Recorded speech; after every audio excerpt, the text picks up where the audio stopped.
All of you, today I am going to teach you the 15th chapter of EVS of class 1, that is a clean house. Okay, so a clean house, what do you mean by a clean house? Clean house का मतलब होता है एक साफ सुथरा घर. तो in this chapter we are going to learn that what is the meaning of clean house, how we can clean our house, next topic we will learn that how we can be safe at our home. Next topic we will learn that how can we safe in the road. Okay, so these topics we are going to learn in this chapter. So let's move to the chapter number 15, a clean house. It is very important for us to keep our house clean and tidy. ये बहुत ज़रूरी है हम लोग के लिए कि हम लोग अपना घर साफ सुथरा रखें. A clean house keep us healthy and protect us from germ causing diseases. एक साफ़ सुथरा घर हम लोग को हेल्दी रखता है और हम लोग को अलग अलग बीमारियों से दूर रखता है. ठीक है. There are few ways to keep our house clean. बहुत सारे तरीके होते हैं जिससे हम लोग अपने घर को साफ़ सुथरा रख सकते हैं. तो कुछ स्टेप्स इसमें दिया गया है और इसके अलावा भी बहुत सारे स्टेप्स होते हैं. ठीक है. Let's us learn about some of them. तो चलिए कुछ स्टेप्स के बारे में पढ़ते हैं. The floor should be swept every day. Means हम लोग को घर का ज़मीन रोज़ पोंछना चाहिए. मीन्स पोछा लगाना चाहिए, साफ़ करना चाहिए. ठीक है. The bathroom and kitchen should always be clean and dry. और बाथरूम और किचन को हमेशा रोज़ धोना चाहिए और सूखा रखना चाहिए.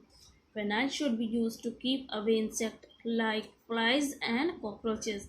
और घर में हमेशा फिनाइल यूज़ करना चाहिए धोने के लिए ताकि इंसेक्ट और कॉकरोच हम घर से दूर रहे. ठीक है. जिसके कारण हम लोग को अलग अलग बीमारी हो सकता है. Food should always be covered and stored in cool dry places. Means food हम लोग को हमेशा ढका हुआ रखना चाहिए और ठंडे और सूखे जगह में रखना चाहिए. और refrigerator store food for a longer time. तो एक रेफ्रिजरेटर फ्रिज ऐसी जगह है जहाँ हम लोग को फूड को स्टोर कर सकता है और वो लंबे समय तक रह सकता है. Drain should be kept clean and cover. Drain हम लोग को हमेशा ढका हुआ रखना चाहिए और साफ़ रखना चाहिए. Garbage bin should be covered. Dustbin को हमेशा हम लोग को कवर करके रखना चाहिए ताकि कोई फ्लाइज कॉकरोचेस उसके सामने ना आए और हम लोग बीमार ना पड़े. तो ये सारे स्टेप्स हुए जिसको फॉलो करके हम लोग अपना घर को साफ रख सकते हैं, बीमारियों से बच सकते हैं. Okay, next topic is safety. Accident occurs due to carelessness. To avoid accident should be careful. तो एक्सीडेंट क्या होता है? केयरलेसनेस में. घर में भी और रोड में भी अगर हम लोग केयरलेस रहें तो हम लोग के साथ एक्सीडेंट हो सकता है. तो इसीलिए हम लोग को हर जगह केयरफुल होना चाहिए, चाहे वो घर हो या रोड हो. तो इस टॉपिक में हम लोग पढ़ेंगे. चलिए पढ़ते हैं कि कैसे हम लोग केयरफुल रह सकते हैं. Here are some safety rules that should be followed at home. तो ये हम लोग को सेफ्टी रूल्स है जो हम लोग को घर में फॉलो करना चाहिए.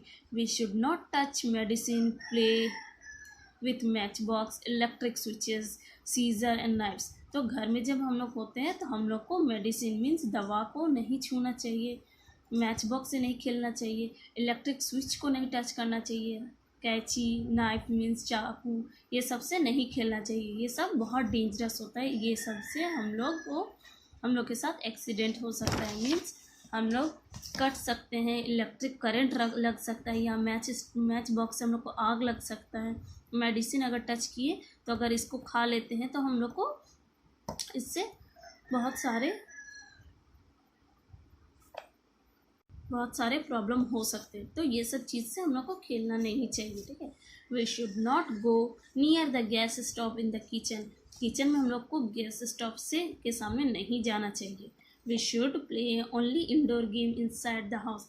और हम लोग के घर के अंदर हमेशा इंडोर गेम ही खेलना चाहिए, आउटडोर गेम नहीं खेलना चाहिए. आउटडोर गेम खेलेंगे तो हम लोग को घर में चोट लग सकता है सभी को. We should never play outdoor games inside the house. तो अभी बताएं कि आउटडोर गेम हम लोग को घर में नहीं खेलना चाहिए. ठीक है. Okay, here it is the given. 2 little monkey jumping on the bed. One flew down, one broken his leg. Mama called the doctor. The doctor said no more monkeys jumping on the bed. Okay. तो 2 monkey, छोटे monkey क्या थे, bed में jump कर रहे थे. Means 2 बच्चे के बारे में बोला जा रहा है. 1 फेल डाउन, एक नीचे गिर गया और एक का पैर टूट गया. तो मम्मा क्या की, डॉक्टर को बुलाई और डॉक्टर क्या बोला कि अब ये जंप नहीं कर सकता है बेड में, ठीक है, अब जंप नहीं करना है बेड में, ठीक है। Learn more. In village some people rub the mud floor with cow dung to keep away insect. तो विलेज में क्या होता है, काउ डंक बोला जाता है जिसको, उससे फ्लोर को करती है। जैसे हम लोग घर को साफ करते हैं पोछा से, उन लोग घर को काउ डंक से करती है ताकि इंसेक्ट दूर रहे, ठीक है, उसकी स्मेल से। Understood? Yeah, the chapter has finished and here it is given the recap of the chapter. Okay, those who have not understood the chapter, they will read one by one line, they will understood. Okay, so let's move to the exercise of this chapter. Exercise number 1A, fill in the blanks. Dash should be used to keep insect like flies away. So phenyl dash house protect us from germs causing diseases. A clean house.